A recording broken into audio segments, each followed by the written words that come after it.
The Alps hold a special place in the hearts of motorsport enthusiasts everywhere. High in the mountains above the holiday resorts of the French Riviera, the twisting alpine roads play host each year to the most famous motoring event in the world, the Monte Carlo Rally. Every January, hundreds of thousands of spectators brave snow and ice to watch the world's fastest rally cars and the most skillful drivers fighting to reach the Mediterranean in first place. The rally was always popular with British teams.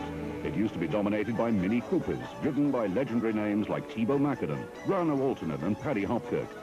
But the Minis had victory taken away from them in 1966 because their headlights dipped and the British stayed away for 20 years.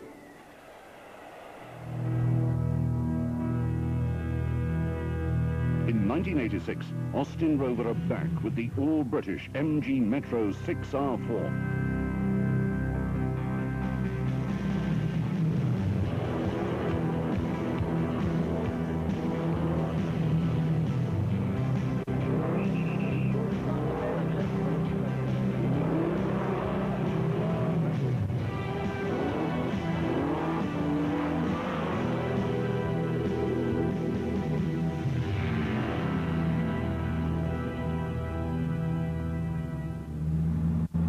Austin Rover have been away from World Championship rallying for years. Their comeback with the Metro is part of a whole new image for the company. Speaking in 1984, competition director John Davenport explains. International rallying is so important, it gets so much media coverage, that Austin Rover really can't afford to be out of it. And we decided, therefore, that we would build ourselves a new rally car, a purpose-built car to win rallies. It started in 1981, just after we finished with the TR8 program. And we sat down with Formula One team with whom we had connections, namely Williams Grand Prix Engineering, and knocked around all sorts of concepts based on production cars and came up with the idea of a four-wheel drive Metro. The first car actually ran around the yard here exactly a year ago, and the testing has gone very well, and we hope to be actually rallying the car within about 6 weeks. As serious testing begins at Gaydon, rallying is already dominated by four-wheel drive cars, but the Metro is different. With no turbocharger, the Metro has no throttle lag and instant response. Tony Pond likes it. The traction and the stopping power of the car is unbelievable, and even the handling in the corners is not unlike a conventional car once you get it set up.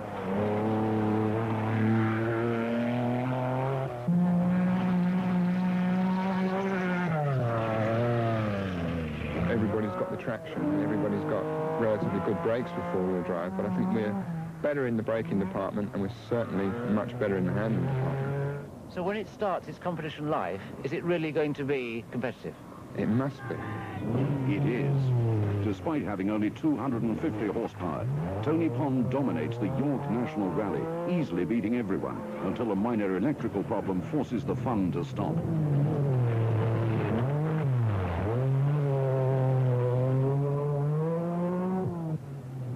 Gwynedd Rally in February 1985, the car appears for the first time in the blue and white colors of computer vision and mogul.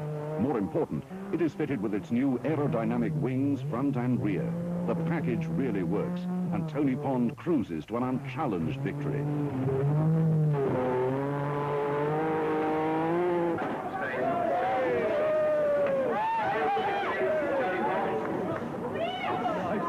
As Tony Pond and Rob Arthur enjoy the celebrations, the Metro nears its final World Championship form. Externally, you won't see a great deal of difference, except the car has become slightly more angular and aerodynamic. The wheels have gone up in size, and the wheelbase and track have been extended. But I think it's internally that the major revolution and change has come about, because it's now got its full 380 brake horsepower engine in it. And if you want to know what the details are of that, you really ought to talk to David Wood.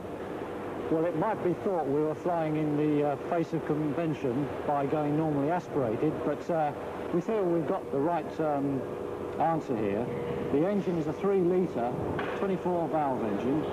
And the form you see it here, it's producing 250 horsepower and is in fact a club engine. In the rally car that we actually rally from the works, it will be a 380 to 410 horsepower, depending on the rally.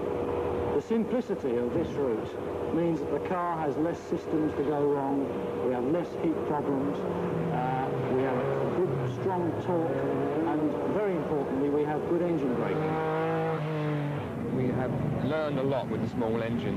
In fact, the V62V, the old engine, has been a terrific test bed, which is what it was designed for, and we've learned a lot from it. And it's gratifying to put the big engine in and find that what we learned still adds up. So where do we go from here now, Tony? Win some rallies. Winning has to start on Scotland's Argyll Peninsula, where Pond has the full 400 horsepower to play with at last.